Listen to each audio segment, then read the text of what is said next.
ES News Especial. Oferecimento Restaurante O Mercador.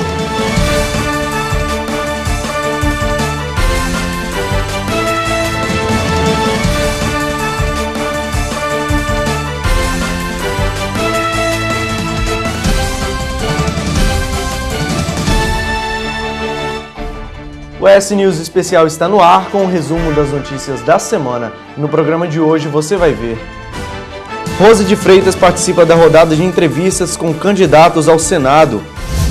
Mulheres são maiorias nas lideranças das novas empresas. Emprego na indústria preocupa presidente da Federação das Indústrias do Estado. E os comentários de Antônio Marcos Machado e Eurípides Pedrinha sobre economia e negócios. Esses e outros assuntos agora no ES News Especial.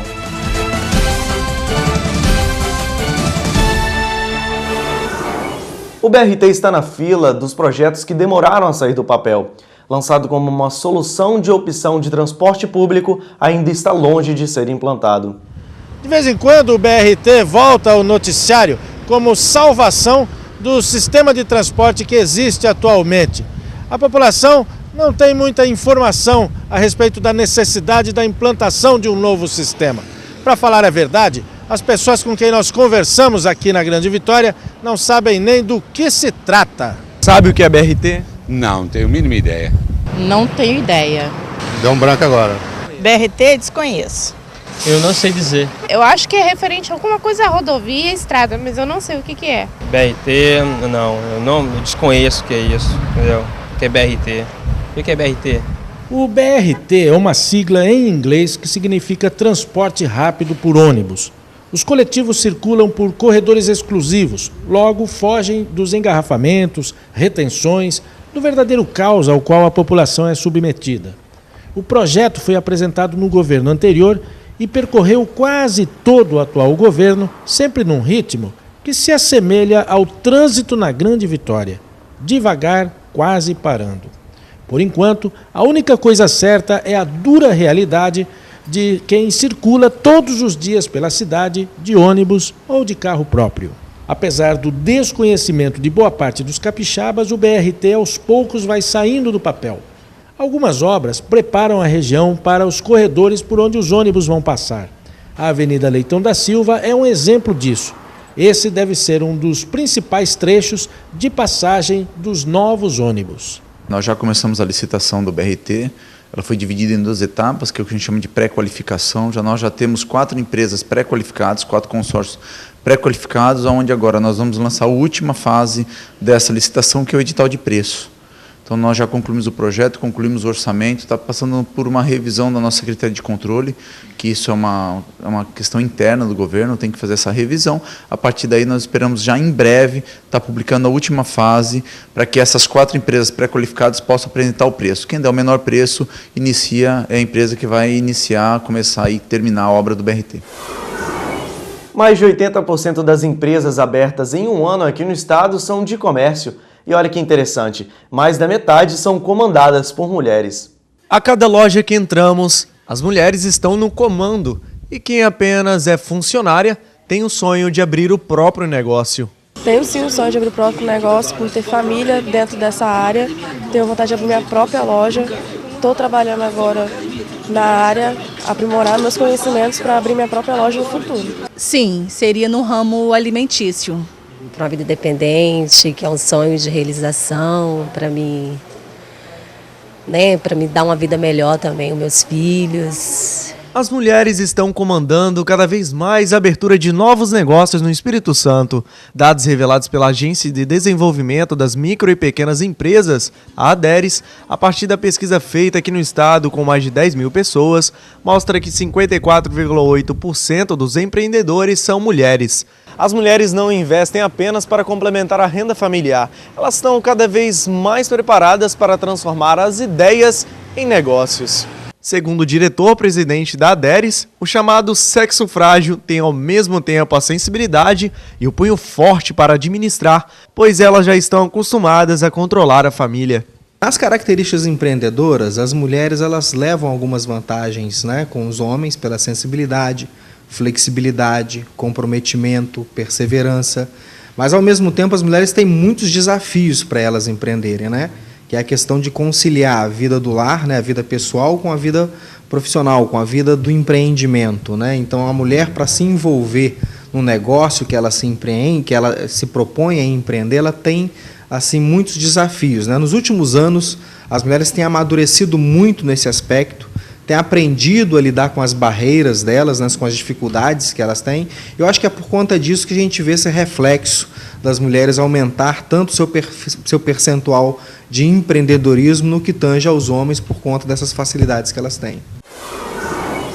O assunto agora é economia com Antônio Marcos Machado. Olá! Hoje nós vamos conversar sobre a questão da Argentina, a crise da Argentina, que está em todos os jornais, todas as televisões. A Argentina foi o principal país da América Latina no início do século passado, 1900, 1910. Foi o primeiro metrô da América Latina da Argentina. A Argentina é um país muito importante, um grande parceiro comercial do Brasil. O que está acontecendo com ela? Exatamente o que acontece com a família, com uma pessoa. Ela está devendo ao mundo. Em 2001, ela disse ao mundo que não tinha como pagar. E aí pediu, então, um ajuste de contas, um acordo, assinou um acordo que ia pagar de tal maneira. Nós estamos em 2014 e os credores não conseguiram receber a maior parte desse dinheiro. Então, estão entrando com ação em diversos setores, em diversos países, para receber esse dinheiro. O que é isso? Todo país tem uma coisa chamada balanço de transações correntes. Pagamentos que recebe e pagamentos que faz. Por exemplo, quando importa, tem que pagar. Quando exporta, tem a receber. E, além disso, gasta com a sua manutenção. As suas escolas, os seus parques, seus funcionalismos públicos, as prefeituras, tudo que precisa fazer. Essa conta tem dado negativa para a Argentina. E a presidente Cristina não tem conseguido equacionar isso internamente, ou seja, arrecadar mais do que gasta. Por isso que o Brasil tem feito o dever de casa há mais de 12 anos. Gera superávit fiscal primário, ou seja, gasta menos do que arrecada. Com esse dinheiro que sobra, paga a dívida externa, o que a Argentina não tem feito, ou investe no próprio país. O Brasil tem investido muito pouco, porque a maior parte desse dinheiro foi canalizado para pagar o endividamento externo do Brasil e cessar o pagamento de juros, que são altos também. Então, a gente torce, como vizinho, como parceiro comercial, para que a Argentina resolva os seus problemas e que o mundo também tenha compreensão sobre a necessidade de adiar essa cobrança quase que fortíssima em cima da Argentina, tornando a Argentina inviável. Esses títulos que a Argentina deve passaram das mãos dos credores para outros credores. Por isso que são chamados fundos abutres, né? Essas pessoas querem ganhar dinheiro em cima desses títulos. A gente torce para que tudo dê certo no final. E quando o assunto é negócios, é hora de ouvirmos o nosso comentarista Eurípides Pedrinha. Cenários de incerteza, momento político eleitoral duvidoso, ideias de crise a caminho. O negócio é o seguinte: seria um bom momento para investir? Uma das boas formas de se empreender no mercado duvidoso são os modelos de crescimento por franquia, uma modalidade de negócio que não para de crescer em todo o país e que cada vez mais atrai empreendedores ávidos por modelos de negócio que possam oferecer bons retornos e oportunidades de redução de risco. Mas afinal, o que é investir numa franquia? Será um bom negócio para você? Alguns detalhes precisam ser levados em conta quando se planeja investir no modelo de negócio baseado em franquia. A sua capacidade de seguir regras, a sua capacidade de dividir decisões sobre o seu negócio com um detentor da marca, mas principalmente o seu interesse, o seu gosto ou experiência a respeito do mercado em que atua a franquia de seu interesse. Modelos de franquia oferecem para os empreendedores planos de negócio já testados, experiências profissionais na área de produção que oportunizam a redução de custos, que geram condições de escala para a parte de divulgação, de marketing, a publicidade do negócio. Investir em franquia é um negócio arriscado como qualquer outro empreendimento, mas que é muito mais atraente em termos de ser um modelo já testado em outros mercados e por outros empreendedores. No Brasil, recentemente, nós tivemos a eleição das melhores franquias do país. Feiras de negócios inteiras discutindo oportunidades para se franquear. Ramos de alimentação, ramos de vestuário, ramos de educação têm demonstrado forte e sólido crescimento. Ao apostar numa franquia, o empreendedor tem a oportunidade de ser dono do seu próprio negócio e de aproveitar o aprendizado já criado pelo detentor da marca. Bem, pense um pouco nisso. Quem sabe franquear não é uma boa opção de negócio para você. Onde vão parar os números das atividades das indústrias do Espírito Santo e do Brasil? Para o presidente da Federação das Indústrias, o futuro é preocupante. Mais de 50% da economia capixaba é ligada ao mercado internacional. A nossa indústria, nos 2 últimos anos, ela decresceu, a verdade é essa. Estamos ainda com números negativos. A nossa indústria hoje, a indústria de transformação está com 8,2 pontos negativos. A indústria de transformação está com 2,4. Mas eu acredito que nós vamos recuperar no segundo semestre, porque nós temos grandes plantas que foram inauguradas, que estão sendo inauguradas no estado, o exemplo da 4ª usina da Samarco, a 8ª usina da Vale, nós temos Juronga, nós temos Bertolini e Colatina, que nós temos vários empreendimentos que foram inaugurados, que vão ser inaugurados também. Isso é um produto novo que vai entrar na nossa produção. Agora, o que mais preocupa a gente hoje é o mercado internacional, que realmente não está comprando o necessário para o nosso crescimento, e uma falta de uma política também do governo federal em prol do resgate da indústria nacional. Quando eu falo resgate da indústria nacional, é a indústria de transformação, que na década de 80 representou aí em torno de 24,9% no PIB nacional. Nós fechamos 2013 com a participação de 13%.